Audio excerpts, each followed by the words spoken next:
ಬಡತನ ಎಂಬ ಗೂಡಿನೊಳಗೆ ಬೆಚ್ಚಗೆ ಬೆಳೆದ ಬೆಳದಿಂಗಳ ಪಾಲೆ ನಿರ್ಮಲ,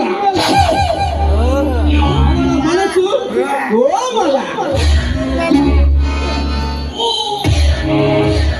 ಕೆಂಬಣ್ಣದ ಕಣ್ಣಲ್ಲಿ ಕಾಮಿನಿಯ ಓರೆ ನೋಟ ಕಾಣಲು ಬಯಸುತ್ತಿದೆ ನನ್ನ ಮನ.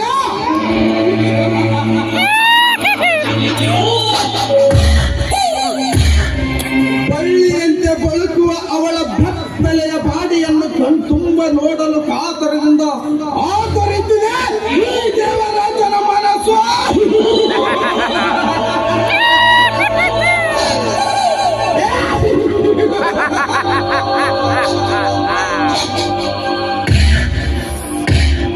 ಏನವಳ ಮೈಮಾಟ, ಕಾಮನ ಬಿಲ್ಲಿನಂತ ಕುಡಿ ನೋಟ, ನೋಟ ಚಿತ್ತಾರವಾಗಿ ಕೆತ್ತಿರುವ ಆ ಮೈಮಾಟಗಾರ್ತಿಯನ್ನು ಒಮ್ಮೆ ಹಾವಾಗಿ ಬೆಚ್ಚಲಾದರೆ ತುಂಬಿಯಾಗಿ ಮಕರಂದ ಹೀರಲು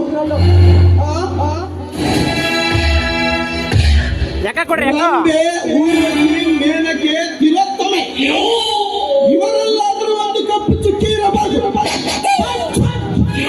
ನನ್ನ ಪ್ರೇಯಸಿ ನಿರ್ಮಲನಿಗಿಲ್ಲ ಒಂದು ಕಪ್ಪು ಚುಕ್ಕೆ.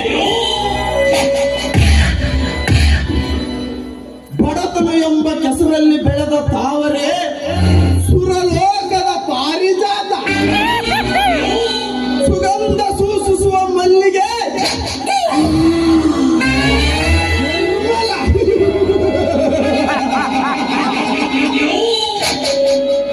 ನಿರ್ಮಲ, ಬ್ರಹ್ಮಾಂಡದ ಪುರುಳಿಯನ್ನೇ ಮುಷ್ಟಿಯಲ್ಲಿಟ್ಟುಕೊಂಡಿರುವ ಈ ಚಲುವನಿಗೆ ಪ್ರೇಯಸಿ ಆದರೆ ಸರಿ. ಬೇರೆಯವರ ಪ್ರೇಯಸಿಯಾಗಲು ಬಯಸಿದರೆ ನಿನ್ನಡೆ ಬರದಲ್ಲಿ ಬರದಿದ್ದಕ್ಕೋ ರಂಡೆತನ.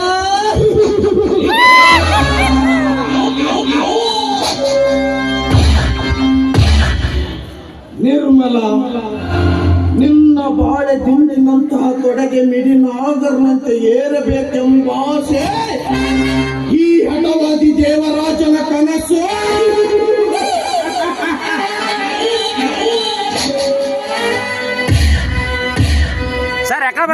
ಶಿವಶಂಕರ್, ನಿಮ್ಮ ಸರ್ವ ಆಸ್ತಿಯನ್ನು ಹೇಗಾದರೂ ಮಾಡಿ ಲಪಟಾಯಿಸಿ ನಿಮ್ಮನ್ನು ಬೀದಿ ಪಾಲು ಮಾಡಿ ಇಲ್ಲಿಂದಲೇ ಗಡಿಪಾರು ಮಾಡಿ ನನ್ನ ಸೇಡೆಂಬ ಕಾಳಿಂಗ ಸರ್ಪಕ್ಕೆ ಪಂಚಾಮೃತದ ಅಭಿಷೇಕ ಮಾಡಿದಾಗಲೇ ದೇವರಾಜನ ಮನಸ್ಸಿಗೆ ಶಾಂತಿ.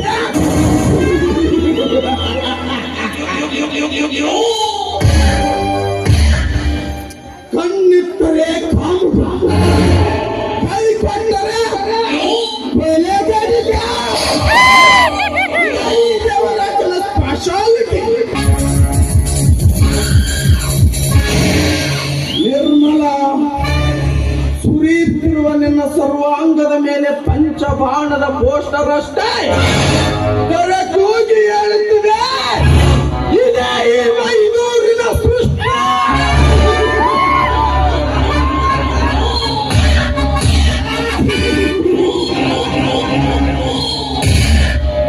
ಬರುವೆ ನಿರ್ಮಲ, ನಿನ್ನ ಅಂಗಾಂಗದ ಸೌಂದರ್ಯವನ್ನು ಸವಿಯಲು. ಓಕೆ,